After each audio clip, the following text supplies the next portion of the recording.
Here we go. Let's start with d4. Jake God. Okay. d4 and c4. Let's see what he goes for. Maybe he's going for a Nimzo, playing with e6. Oh, just a bishop e7. This could be something like an old Indian. Never really knew the exact move orders of the old Indian, but well, looks like normal development is the thing. He didn't do anything to stop me from playing e4.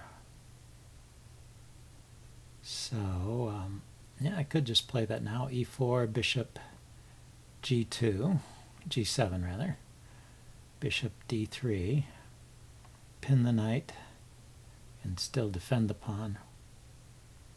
The queen or something. Let's go for e4. Seems like the principled thing to do. Well, he doesn't bother to even challenge it. Okay, so he's going for a very quiet setup. The hard thing in positions like this is to avoid getting overexcited and yeah, overplay your hand. Okay, so he's striking back. Can push on with d5 and try and shut that bishop out of the game. I see, and he's keeping his dark squared bishop alive. Say if I play d5, he plays e5. It gives this very closed structure to the center where maybe this bishop can maneuver around here, and maybe this bishop can come out this way. I mean, there's possibilities here. Other ways to play this. I could consider playing e5. He might take here first and then take.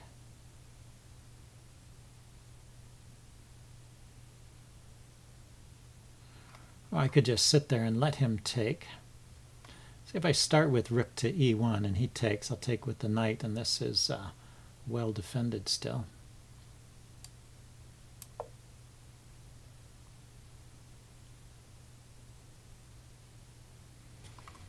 So let's see what black intends to do. Yeah, he does intend to take. Okay.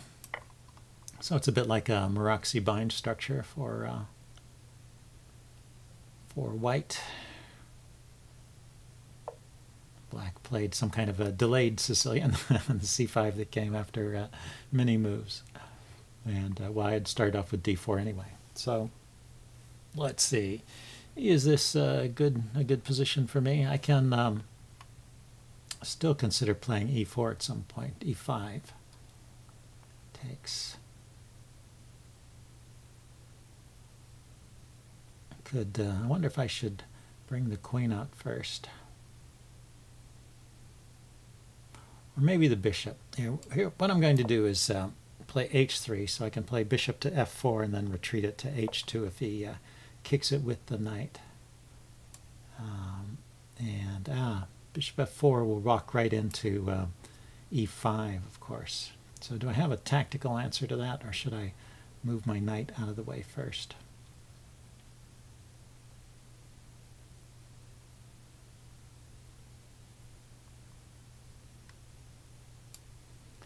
Yep, let's drop back with the knight.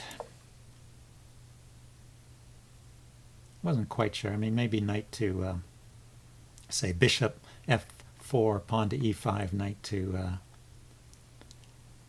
knight to b5 might have actually gotten me out of that situation, because it's a tempo on the queen, and then I can move my bishop. But I didn't think that was necessarily where I wanted to go with that. Okay, so his knight is going to hop into the either the c5 square or the e5 square, hitting my bishop. And I think that's something I just have to allow. Can't stop him from both. I was thinking briefly of playing b4 to keep him from coming into c5, but he could have gone into e5 just as easily.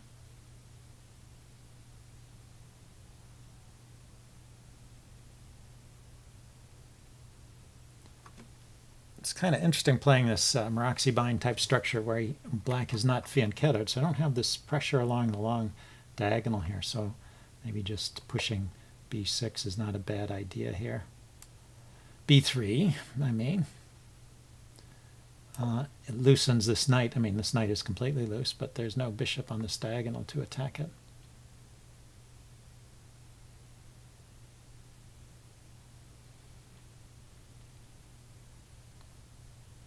Anyway, I think my plan is rook to c1, knight to e3, and then put something onto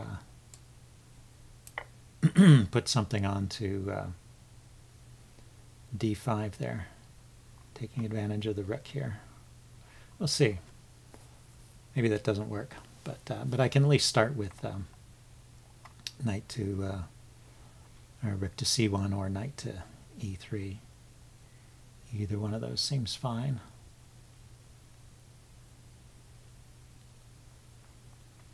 Yeah, another idea is rook to d1 and knight to b4, right? Knight to b5 hits the queen, hits the pawn.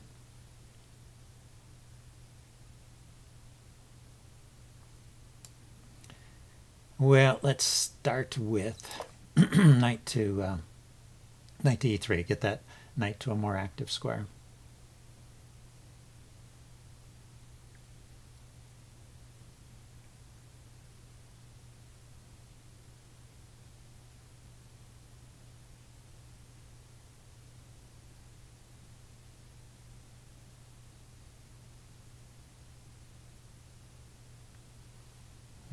Yeah, actually, I was kind of forgetting about this bishop a little bit. With knight to b5, I was already threatening to take that pawn, wasn't I?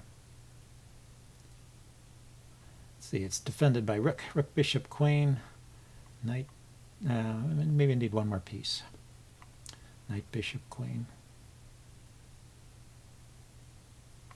But I have to be wary that there's a pin after I take on d6 if I do manage to do that.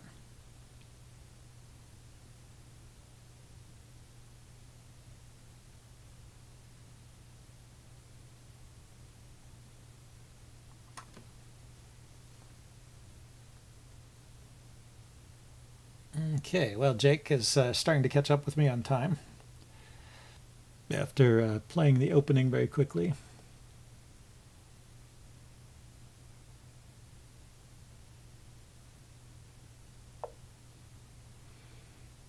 So he just dropped back. So I guess that means I could play knight b5 right now. Hit the queen. Queen moves, I take here.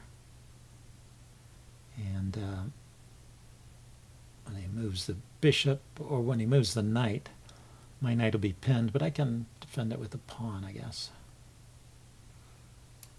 Kind of tempted to go ahead and do this. Take that chance while I've got it.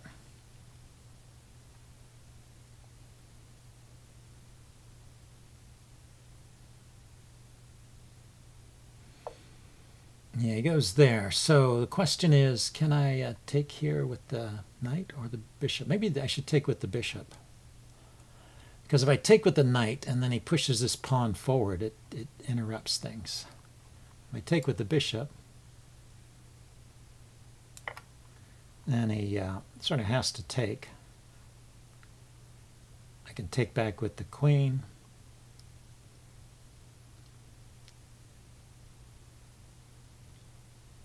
Oh, I see. At the end of that, this pawn will be hanging. That pawn will be hanging. Okay, well, I can take the bishop with the knight, hitting his bishop, which is actually loose.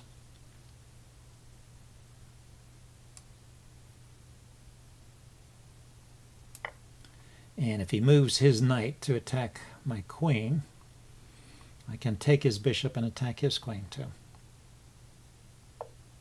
So I move the bishop first. Then I can, let's see, I want to move this knight. I want to push this pawn forward to defend that knight. But at the same time, well, his queen can take it there, which is maybe a problem. So how can I What can I do about that queen? I could play f4 and follow that with e5.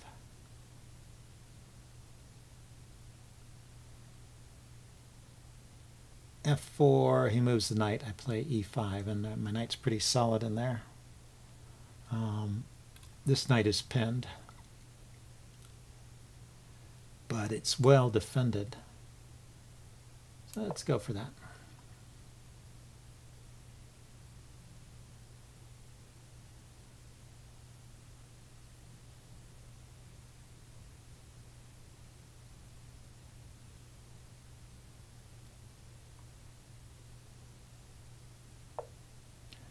Yep, so he moved his knight. I was kind of expecting that. Here, let's defend my knight the way I intended.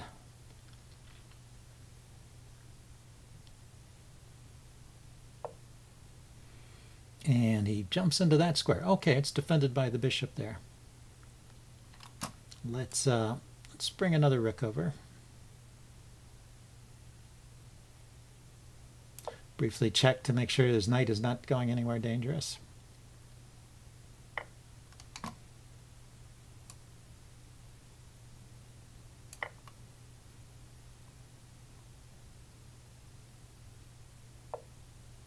Okay, so he is just just going to bring more force to bear on that pawn, maybe win it. Okay, let's unpin that knight.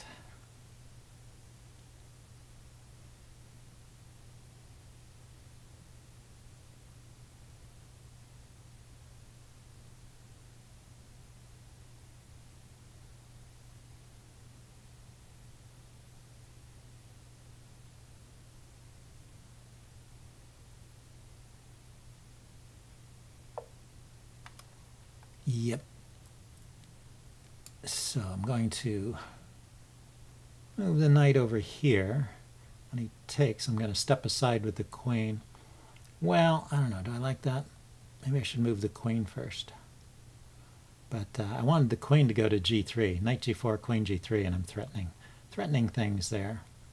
Queen won't be able to go to g3 anyway after he takes, though, because I'll need to defend my rook there.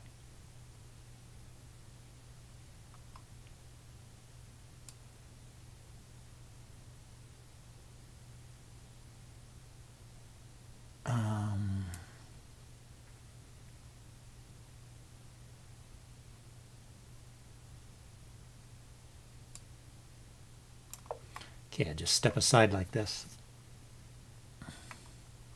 Need to kind of neutralize his rook, so when he takes there, I will take once. Then I can move my knight to the side. Bring my rook up to e5 maybe and chase his queen.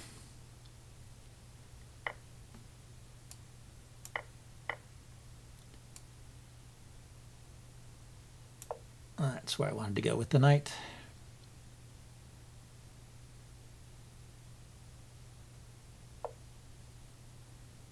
Okay, so he's getting tricky here. He wants to take this pawn, depending on the pin, from the bishop. Well,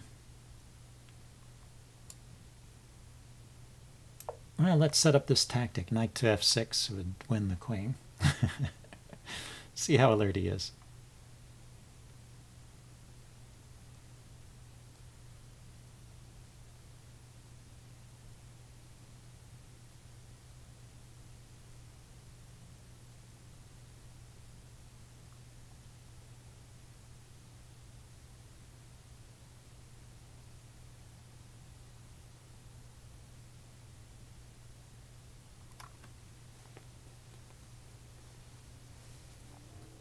Can also just harass the queen. Yeah, he's totally, well, he's not ignoring it exactly. He's threatening my queen. But I go here, check. The king has to move. He can't take anything. Can't take the knight because of the pin. After the king moves, I take the queen, defending my queen. And so that wins a queen for a rook, right?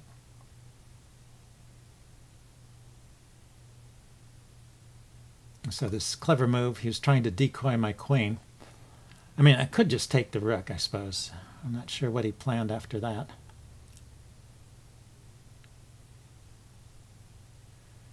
But this should end the game. Yeah, he put the rook there. like distracting my queen was something fatal over here, but I could have just taken that rook too, I think. Okay, so I'm a piece up. I'm a rook up, actually. And he resigned. Okay, well, that was an interesting game. I think I will upload this and do a postmortem. See you guys later. Bye.